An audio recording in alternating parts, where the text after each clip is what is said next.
Hello and welcome. My name is Jeremy Binney. I am the Middle East editor at Jane's Defence Weekly, and I'm hosting this event today. It is my great pleasure to welcome you to this online intelligence briefing. Today we have Carl Dewey, our CBRN analyst, and Geoffrey Chapman, researcher at the Centre for Science and Security at King's College London, presenting a webinar on the use of chemical weapons in Iraq and Syria. The IHS Jane's Intelligence Briefing Programme will consist of approximately 40 events this year and is available to all customers of Jane's Intelligence Centre and module products, including the market's forecast products.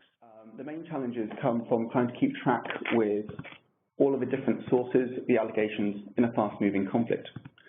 In particular, Syria has been dogged by a lack of traditional reporters, which has meant a new reliance on social media and other forms of citizen journalism.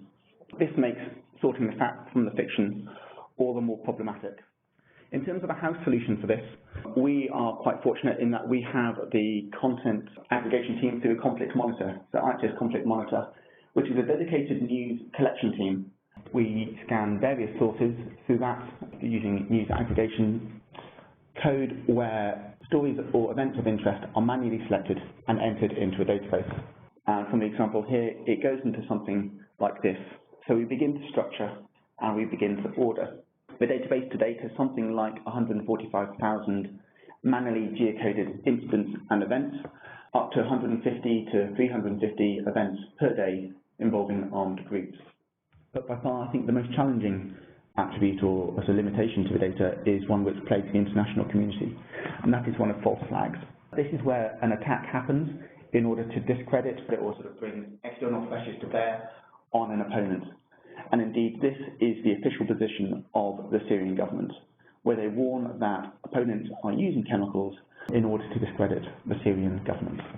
This places the onus, the burden, not on establishing whether or not chemicals are used, but rather on not the situation surrounding it and who could feasibly have used it given the context.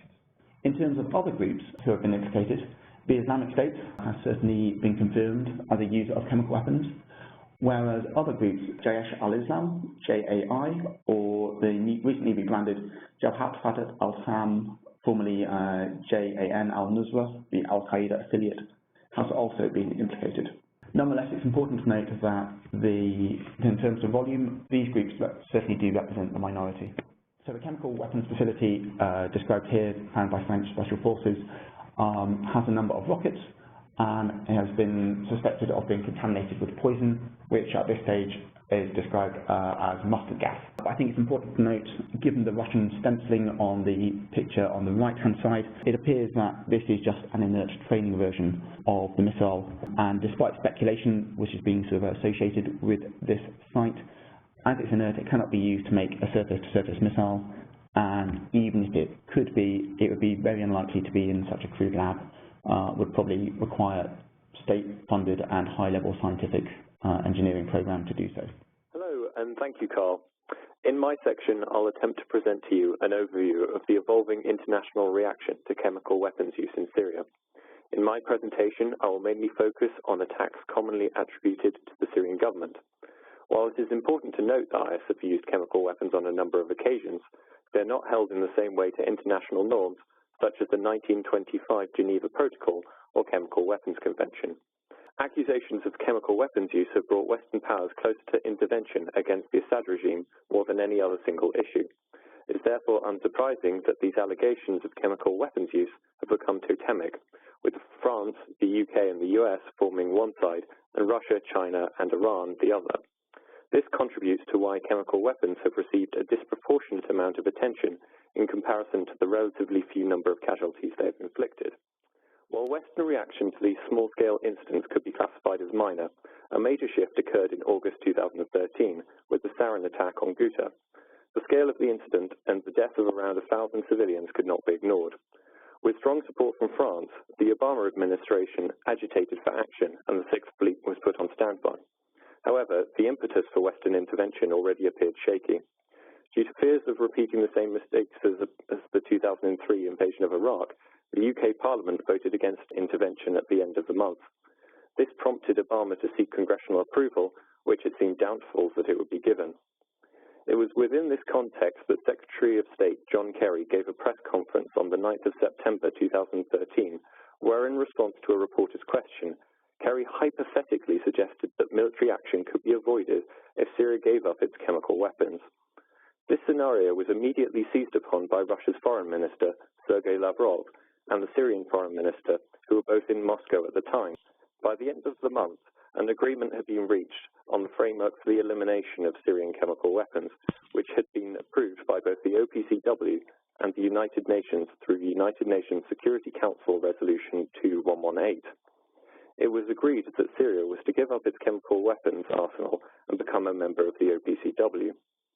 While the US, France, and the UK had pushed for an automatic triggering of sanctions in response to further chemical weapons usage, this was blocked by both China and Russia. When the JIM's initial findings were circulated on the 24th of August 2016, they formally linked the Syrian government to select chemical weapons attacks.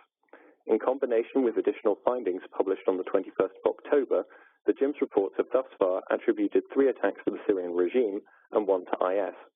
In theory, this should have prompted some action against the Syrian government under Chapter 7 of the United Nations Charter, as stated in the United Nations Security Council Resolution 2118. However, Russia indicated that it would have vetoed any such motion. Russia's ambassador to the UN, Vitaly Churkin, claimed that the proof is not there for any punitive action to be taken. He also dismissed the possibility of action against individuals, stating that there is nobody to sanction in the report, which has been issued, as it contains no names, it contains no specifics. While France and the UK appeared to be willing to go ahead and submit a draft resolution that would impose sanctions, even if it would be vetoed, it appears that US diplomats cautioned against this. This was because the JIM had only been given a temporary mandate to attribute attacks, and this was set to expire within weeks. Despite 4 separate United Nations Security Council resolutions on the issue, 3 separate UN bodies conducting investigations into chemical weapons use, and the JIM providing formal attribution, no headway has been made towards the imposition of sanctions under Chapter 7 of the UN Charter. No further agreement at the United Nations Security Council seems likely, and the principle of consensus-based decision-making at the OPCW has been compromised. While action by the international community has significantly reduced Syria's chemical weapons capability, this comes with the background of the ongoing accusations of chlorine use. As a final thought, really looking at the terms of cost and benefits, the cost of chemical weapons appear to be low, particularly because the international community is regarded rightly as having failed to impose costs, whether that's military or not. Clearly they are, as we can see in Iraq, but maybe that perception is there. And if the taboo has been challenged, it is no longer visceral rejection, but use of chemical weapons subject to national interest considerations. In terms of Syria, the Syrian government continues to be the main perpetrator of alleged chemical weapon attacks, which is in contrast to the decline of chemical weapon accusations in Iraq. A copy of the slides with the simultaneous audio recording of this presentation will be made available to all subscribers of our Intelligence Centre's modules and market forecast products. We look forward to welcoming you to future online briefings. Our next one will be on the US Air Force's TX jet trainer competition, and that's going to be happening on 9th of February. Thank you and goodbye.